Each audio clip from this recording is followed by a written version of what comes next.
Lando Norris drove McLaren onto the podium at Imola, breaking the stranglehold of the top three teams over the course of the 2022 season. McLaren boss Zak Brown believes new car regulations in F1 have made for exciting racing despite Red Bull, Mercedes and Ferrari continuing to dominate the podium positions.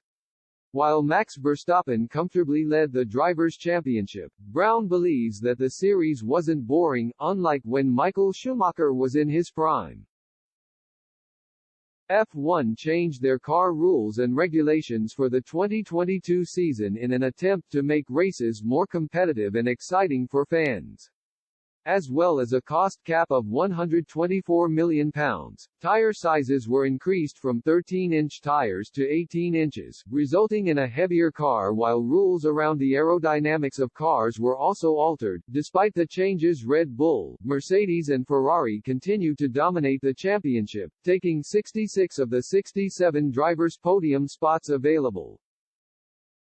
McLaren's Lando Norris was the only driver able to break their dominance as he finished third at Imola. Nevertheless, Brown believes that the series was much more exciting than when Schumacher and Ferrari dominated with 5 world titles between 2000 and 2004.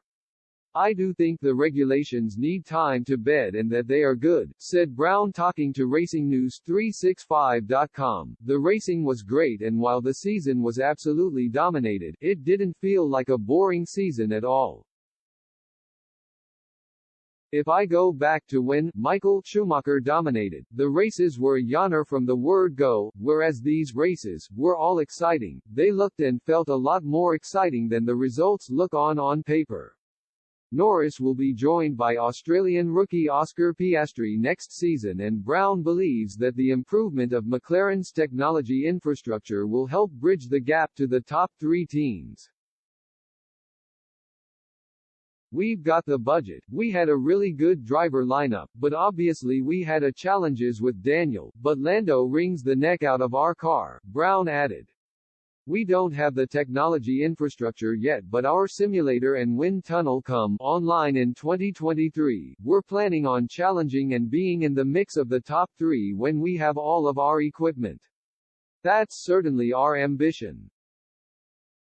Our race team is operating extremely well, and we know some of the deficit we have. The pace of our car comes from not being at the top of our game with our technology infrastructure, which is fortunately around the corner.